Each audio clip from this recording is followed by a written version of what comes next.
ये एक दौड़ है, बारिश का पीछा करने से जुड़ी, शिकारियों से बच भागने के लिए या इलाके से जूझने के लिए। ये कभी न खत्म होने वाला एक सफर है जो जगह बदलती ताजा घास के पीछे पीछे चलता रहता है। माइग्रेशन कर रहे विल्डेबीस्ट की जिंदगी तेज रफ्तार होती है, जिसमें तय होती हैं लंबी लंबी दूरियां और इससे जुड़ी हैं असंख्य संख्याएं। लेकिन इस बड़ी तस्वीर से धोखा न खाएं, असलियत कुछ और ही है। ये नियो का पहला सफर है। तो आइए चलें इसके साथ। नियो को 1600 किलोमीटर का फासला तय करना है, अपनी जान लेने पर उतारू दुश्मनों का सामना करना है और खतरनाक जल राशियों को पार भी करना है।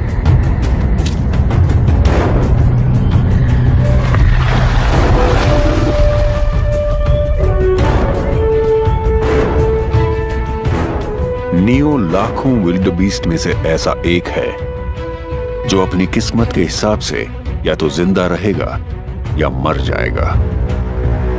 Born to run.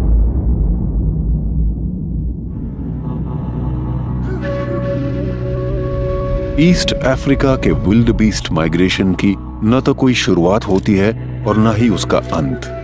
ये किसी तय मार्ग पर भी नहीं होता, लेकिन इसमें ये जीव जिस इलाके में भटकते रहते हैं उसका साइज लगभग डेनमार्क जितना है।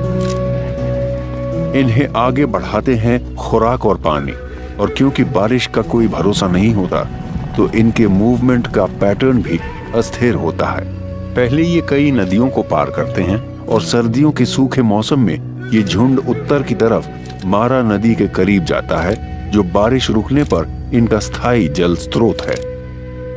लेकिन फिलहाल बारिश का मौसम है और ये झुंड सेरेंगेटी के दक्षिणी घास के मैदानों में फैला हुआ है। आज नियो का जन्म हो रहा है। बेशक ये मां के शरीर से निकला ना हो, पर इसका जीवन शुरू हो चुका है। नियो और उसकी मां इन चंद शुरुआती और बेशकीमती मिनटों में सबसे ज्यादा खतरे से घिरे हैं। एक नए जन्मे बच्चे के तौर पर नियो का जिंदा रहना विकास से जुड़ी एक बड़ी उपलब्धि पर निर्भर करता है। एक मजबूत गर्दन एक भरोसेमंद शुरुआत देती है।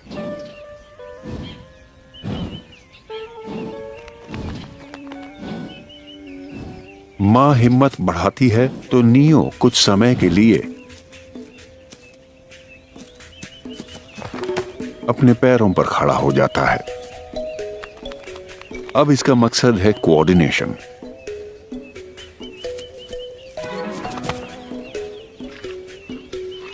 मां अपने बेटे को चाटकर उसका स्वागत करती है।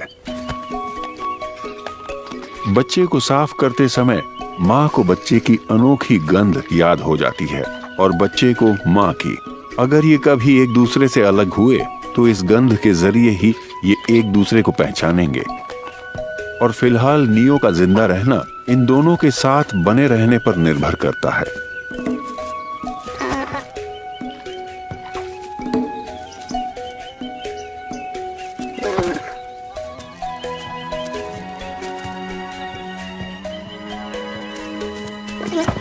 ये खड़े रहने की दौड़ है, लेकिन नियो के दिमाग में ये सब नक्श होना नियो की जिंदगी कई बार बचाएगा। इसे एक विल्डेबीस्ट के तौर पर जो कुछ भी जानना सीखना है वो सब ये मां से सीखेगा।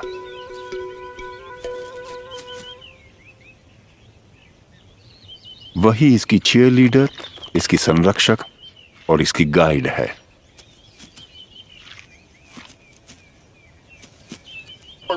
नियो को पैदा हुए सिर्फ 3 मिनट हुए हैं, लेकिन ये खड़ा हो गया है। इसकी दृढ़ संकल्प शक्ति और विकास प्रक्रिया की मेहरबानी विल्डेबीस्ट के किसी बच्चे को किसी भी हिरण के मुकाबले सबसे ज्यादा समय से पूर्व परिपक्व बनाती है। मजबूत फेफड़ों और टांगों के साथ पैदा होने वाले किसी बच्चे की बोन टू मसल रेशियो किसी वयस्क जितनी ही होती है। और अब क्योंकि ये खड़ा हो गया है तो अब ये दूध पीना चाहता है।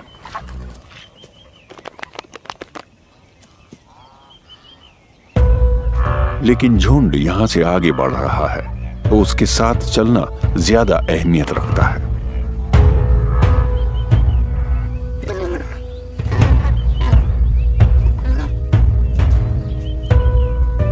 तो मां अपने नए जन्मे बच्चे के सामने लक्ष्य रखती है दौड़ने का।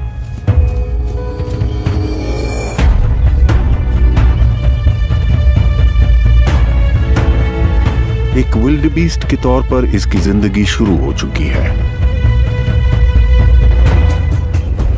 नियो का जन्म तब हुआ जब दक्षिण में हरी घास उगने लगी है, लेकिन वो अपनी मां के पेट में यहां से कई किलोमीटर दूर 8 महीने पहले आया था। वो जगह ज्यादा सूखी और शोर शराबे से भरी थी। हवा में थरथराहट है। ये समय है रट यानी मिलन का। और जहां तक नजर जाती है, इलाके वाले नर मादाओं को अपने हिस्से में चरने के लिए आकर्षित करते हैं और फिर उनके साथ मिलन करते हैं।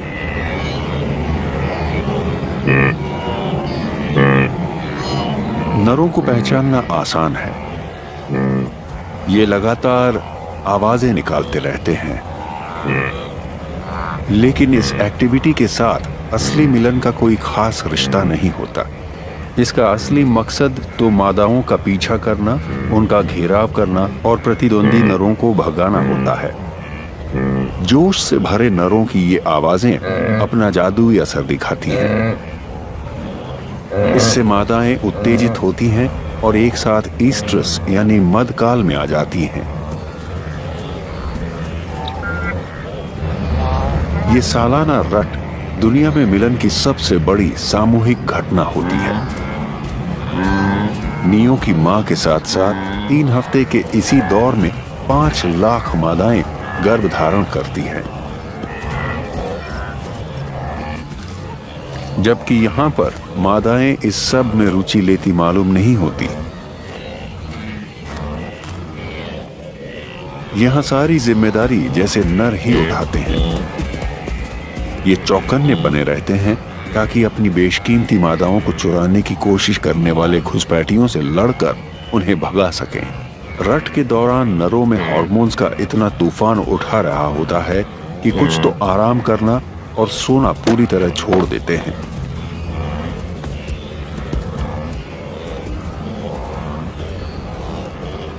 जब कोई मादा हीट में होती है तो कोई नर सूंघ कर पता लगा लेता है और नम नाक की बदौलत अलग अलग गंधों को छांटने की उसकी खूबी और बेहतर हो जाती है। ये अपने होठों को एक फ्लेमन पोजीशन में मोड़ता भी है ताकि हवा का खास सेंट ऑर्गन तक पहुंच सके जो सेक्स फेरोमोन्स का पता लगाती है।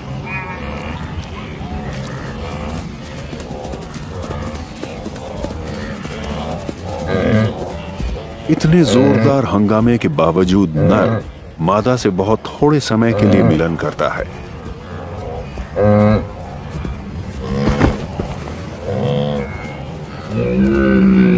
ऐसा शायद इसलिए क्योंकि ये काम अक्सर चलते चलते ही किया जाता है। जब मादाएं नहीं रुकती या अपनी रफ्तार धीमी नहीं करती तो बेचारे नरों को जैसे तैसे अपना काम निपटाना पड़ता है। जोश बेशक नरों में होता है, लेकिन असली ताकत मादाओं के पास होती है। तो कामयाबी पूरी तरह से मादाओं के रुकने की इच्छा पर निर्भर करती है।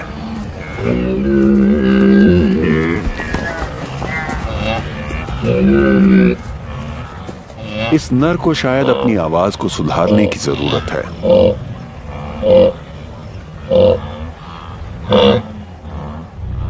मिलन का इनका ये सुरीला रिचुअल काम कर जाता है। इसकी कामयाबी का सबूत जबरदस्त रूप में दिखता है।